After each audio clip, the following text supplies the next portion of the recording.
chapter 2. On the third day a wedding took place at Cana in Galilee. Jesus' mother was there, and Jesus and his disciples had also been invited to the wedding. When the wine was gone, Jesus' mother said to him, "They have no more wine." "Woman, why do you involve me?" Jesus replied. "My hour is not yet come." His mother said to the servants, "Do whatever he tells you." Nearby stood 6 stone water jars, the kind used by the Jews for ceremonial washing, each holding from 20 to 30 gallons. Jesus said to the servants, "Fill the jars with water." So they filled them to the brim. Then he told them, "Now draw some out and take it to the master of the banquet."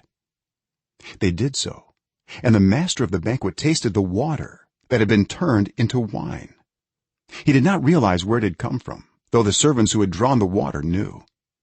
Then he called the bridegroom aside and said, "Everyone brings out the choice wine first and then the cheaper wine after the guests have had too much to drink, but you have saved the best till now." What Jesus did here in Cana of Galilee was the first of the signs through which he revealed his glory, and his disciples believed in him. After this he went down to Capernaum with his mother and brothers and his disciples. There they stayed for a few days. When it was almost time for the Jewish Passover, Jesus went up to Jerusalem.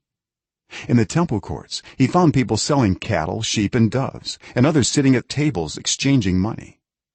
So he made a whip out of cords and drove all from the temple courts, both sheep and cattle. He scattered the coins of the money changers and overturned their tables. To those who sold doves he said, "Get these out of here. Stop turning my Father's house into a market." His disciples remembered that it is written, "Zeal for your house will consume me." The Jews then responded to him, "What sign can you show us to prove your authority to do all this?" Jesus answered them, "Destroy this temple, and I will raise it again in 3 days." They replied, "It has taken 46 years to build this temple, and you are going to raise it in 3 days?" But the temple he had spoken of was his body. After he was raised from the dead, his disciples recalled what he had said.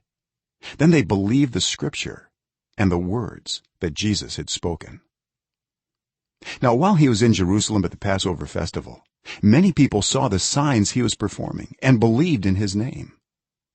But Jesus would not entrust himself to them, for he knew all people. He did not need any testimony about mankind, for he knew what was in each person.